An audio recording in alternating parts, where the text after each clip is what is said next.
जय Hind. Stock market 24/7 में आपका स्वागत है। इस वीडियो में हम डिस्कस करने वाले हैं कुछ ऐसे स्टॉक्स को लेकर जिस पर यूएस इन ईरान की वॉर का डायरेक्ट इम्पैक्ट देखने को मिलेगा, क्योंकि उनका बहुत सारा बिजनेस, बहुत सारा रेवेन्यू मिडल ईस्ट से आता है।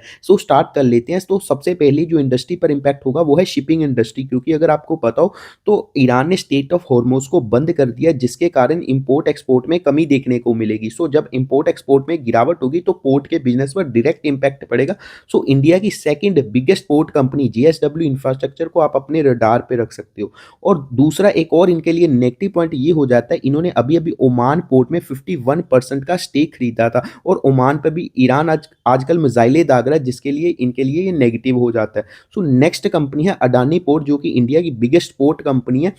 इसके लिए एक तो नेगेटिव ये है कि इंपोर्ट एक्सपोर्ट में कमी देखने को मिलेगी, और दूसरा नेगेटिव ये है इन्होंने भी इजराइल के हाइफा पोर्ट में हिस्सेदारी खरीदी थी, जिसके कारण अभी ईरान भी इजराइल पर हमले दाग रहा है, मिसाइलें दाग रहा है, जिसके लिए ये नेगेटिव हो जाता है अडानी पोर्ट्स के लिए। नेक्स्ट कंपनी है वोल्टास। वोल्टास के लिए भी नेगेटिव हो जाता है, क्योंकि वोल्टास का बहुत सारा बिजनेस है जो जीसीसी कंट्री से आता है और गल्फ से आता है, और जो वोल्टास का इंटरनेशनल बिजनेस का हेडक्वार्टर वो भी दुबई में है।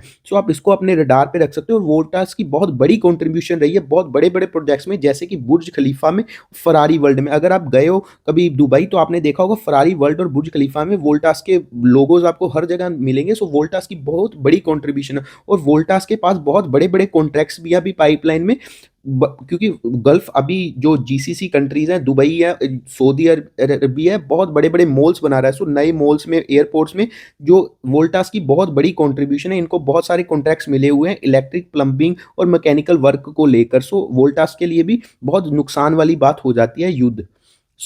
अगली कंपनी है ब्लू स्टार। ब्लू स्टार का भी सेम वोल्टास वाला ही सीन है। क्योंकि दोनों कंपनी एसी तो बनाती हैं। आपको पता है गल्फ में बहुत ज़्यादा गर्मी पड़ती है, एसी की भारी जरूरत रहती है वहाँ पर। एक तो इनका एसी वाला बिजनेस बहुत बढ़िया चलता है जीसीसी कंट्रीज में, गल्फ में। और दूसरा क्योंकि वोल्टास बहुत बड़े कमर्शियल रेफ्रिजरेटर्स भी बनाता है, वो भी इनका अच्छा खासा बिजनेस इनको जनरेट करके देता है गल्फ से। अब नेक्स्ट सेक्टर की बात कर लेते हैं, जो कि है चावल।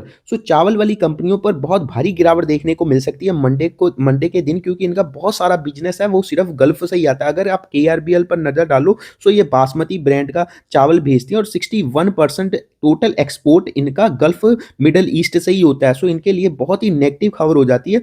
और अगला कंपनी है एलटी फूड। एलटी फूड का भी काफी बिजनेस आता है गल्फ से, मिडल ईस्ट से, बट इनका जो ज्यादातर बिजनेस आता है 80 to 70% वो यूएस से आता है। अभी इंडिया यूएस की ट्रेड डील हो गई है, इनके लिए थोड़ा कम नेगेटिव होगा, बट स्टिल इट इज इनके लिए भी नेगेटिव ही खबर है वॉर होना मिडल ईस्ट में। और अगली कंपनी है चमनलाल और जीआरएम ओवरसीज। इनके लिए भी नेगेटिव है, क्योंकि इनका भी बहुत ज्यादा एक्सपोर्ट है मिडल ईस्ट में चावल को लेकर, और कोहिनूर का तो 60% तक रेवेन्यू मिडल ईस्ट से आता है। कोहिनूर और केआरबीएल दोनों के लिए बहुत ही ज्यादा नेगेटिव हो जाता है। मंडे के दिन इनमें भारी गिरावट देखने को मिल सकती है। नेक्स्ट कंपनी है लार्सन एंड टुब्रो, क्योंकि लार्सन एंड टुब्रो बहुत बड़ी कंपनी है, इनके बहुत बड़े बड़े प्रोजेक्ट्स रहते हैं। इनका अभी 5,000 से लेकर 10,000 करोड़ का इनका मिडल ईस्ट में प्रोजेक्ट्स चल रहे हैं, जिसके कारण इनके लिए भी ये नेगेटिव खबर हो जाती है। और जो सऊदी अरेबिया, अगर आपको पता हो, बहुत बड़ी सिटी बना रहा है नियोम, जिस पर एक स्ट्रेट वो लाइन बनाएगा, बड़ी सिटी बना रहा था, अभी उनका थोड़ा सा डिले भी हुआ है वो, उसमें भी इनकी बहुत भारी कॉन्ट्रीब्यूशन। और सऊदी दुनिया की सबसे बड़ी कंपनी सऊदी अरेमको, जो ऑयल में बहुत बड़ी कंपनी है, उसमें भी इनकी बहुत बड़ी हिस्सेदारी, इनके पास बहुत सारे प्रोजेक्ट्स हैं सऊदी अरेमको के भी। नेक्स्ट कंपनी है केईसी इंटरनेशनल। केईसी इंटरनेशनल का टोटल इंटरनेशनल का जो ऑर्डर बुक है वो 21,000 करोड़ के आसपास है। वहां उस ऑर्डर बुक में भी जो बहुत सारा हिस्सा आता है वो सऊदी अरेबिया से आता है। बहुत सारा ऑर्डर है इनको सऊदी अरेबिया से मिला हुआ, उसके कारण ये केईसी इंटरनेशनल के भी ये वॉर नेगेटिव हो जाता है। नेक्स्ट स्टॉक है कलपुत्रा प्रोजेक्ट इंटरनेशनल। इनके टोटल ऑर्डर बुक जो इनकी है 63,000 करोड़ की, उसमें से 37% इंटरनेशनल ऑर्डर है, जो कि मैक्सिमम इनको मिडल ईस्ट से मिले हुए हैं। और दूसरा नेगेटिव पॉइंट इनके लिए ये हो जाता है, इनके पास 36 अभी इन्होंने 35% की हिस्सेदारी खरीदी है सऊदी अरेबिया के एक सब्सिडरी में। और अब ईरान की मिसाइलें पूरे मिडल ईस्ट पर बरसाई जा रही हैं, कतर में, यूएई में, बहरीन में, सऊदी अरेबिया में, हर जगह मतलब मिसाइलें दाग रहे हैं, जो कि इनके लिए काफी ज्यादा ज़्यादा नेगेटिव हो जाता है। सो नेक्स्ट स्टॉक है स्टर्लिंग विल्सन रिन्यूएबल एनर्जी। सो ये रिन्यूएबल एनर्जी में काफ़ी बढ़िया काम कर रहे हैं मिडल ईस्ट में, बड़े-बड़े प्रोजेक्ट्स इनको मिल रहे हैं मिडल ईस्ट में और ये बहुत बड़ा प्लांट बना रहे हैं नूर अबू धाबी प्लांट, जो कि यूएई में होगा, दुबई में होगा।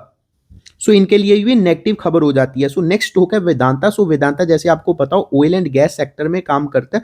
सो ये मिडल ईस्ट में इनकी बहुत भारी कंट्रीब्यूशन रहती है, जिसके लिए इनके लिए भी ये नेगेटिव खबर हो जाती है। सो नेक्स्ट स्टॉक है रिलायंस इंडस्ट्री। रिलायंस इंडस्ट्री का भी बहुत भारी इन्वेस्टमेंट है मिडल ईस्ट में। सो इन्होंने पार्टनरशिप की थी अभी आबू धाबी के नेशनल ऑयल कंपनी के साथ, जो कि अब नेगेटिव हो जाता है क्योंकि अभी अभी आपने न्यूज़ में देख ही लिया होगा, जो पाल्म जुमेरा है, जो जो बुर्ज खलीफा, उसके आसपास भी अभी ईरान की मिसाइलें नज़र आ रही हैं, ईरान ने मिसाइलें मारी हैं। सो इनके लिए नेगेटिव हो जाता है। इनका जो मिडल ईस्ट में सेकंड लार्जेस्ट प्रोडक्शन हब है इनका मिडल ईस्ट केमिकल बिजनेस के लिए। सो मतलब इनके लिए बहुत ज़्यादा नेगेटिव हो जाता है क्योंकि जो रिलायंस है केमिकल इंडस्ट्री भी, इनका जो केमिकल वाला बिजनेस है वो भी अच्छा खासा बिजनेस है।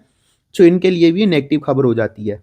सो नेक्स्ट होगा एलटीआई माइंड 3। सो एलटीआई माइंड 3 एआई और एलओटी को यूज करके जो जो ऑयल एंड गैस की इंडस्ट्री है मिडल ईस्ट में उसको डिजिटली ट्रांसफॉर्म करता है। सो इसके लिए भी नेगेटिव खबर हो जाती है। सो नेक्स्ट होगा विप्रो, क्योंकि अभी आपने देखा हो आईटी स्टॉक्स वैसे तो बढ़िया नहीं कर रहे, बट जो Q3 आए थे विप्रो के, उसमें साफ देखा जा रहा था जो विप्रो ने ग्रोथ दिखाई है, क्योंकि जनरली डेवलप्ड मार्केट्स में विप्रो ने बिल्कुल भी ग्रोथ नहीं दिखाई थी। सो विप्रो ने जो ग्रोथ दिखाई थी वो Asia Pacific, middle east and Africa में ही दिखाई थी, और उस ग्रोथ का भी जो बहुत सारा हिस्सा आया था वो सिर्फ मिडल ईस्ट और साउथ ईस्ट एशिया से आया था। सो विप्रो के लिए ये भी नेगेटिव हो जाता है। सो नेक्स्ट हो गया HCL टेक। सो HCL टेक के चीफ ग्रोथ ऑफिसर ने कहा था उनके लिए जो ग्रोथ मार्केट्स हैं मिडल ईस्ट एंड अफ्रीका। सो आपको तो वैसे ही पता अभी एआई के कारण आईटी के बुरे दिन चल रहे हैं। सो जो उनके मैनेजमेंट थी उनकी बहुत बड़ी जो उम्मीद थी मिडल ईस्ट को लेकर, क्योंकि उनको लगता था मिडल ईस्ट में ही अभी ग्रोथ बची हुई है। सो वो वहां पर ग्रोथ कर रहे थे, बट अब ये युद्ध के वगैरह का सिनेरियो बन गया, तो इनके लिए आईटी कंपनीज के लिए भी नेगेटिव हो जाता है। पर इनका बिजनेस पूरी दुनिया में फैला हुआ है, पर दुनिया में अब सारी अनसर्टनिटीज चल रही हैं, बहुत सारे ऑलरेडी युद्ध चल रहे हैं। जो रशिया यूक्रेन का चल रहा है, इधर से अपना पाकिस्तान अफगानिस्तान का भी चल रहा है आजकल, और मिडल ईस्ट में पूरा आजकल मिडल ईस्ट युद्ध में गया हुआ है। सो मतलब बहुत बड़े बड़े युद्ध चल रहे हैं। सो इनका बिजनेस तो पूरी दुनिया में है। इसराइल में भी HCL टेक का बहुत बड़ा बिजनेस है। सो इनके लिए काफी ज्यादा नेगेटिव हो जाता है सभी आईटी कंपनीज के लिए। सो अगर आपने यहाँ तक वीडियो देख लिया तो thanks for watching this video. Video अच्छी लगी आप लाइक कर सकते हैं, चैनल को सब्सक्राइब कर सकते हैं। जय हिंद।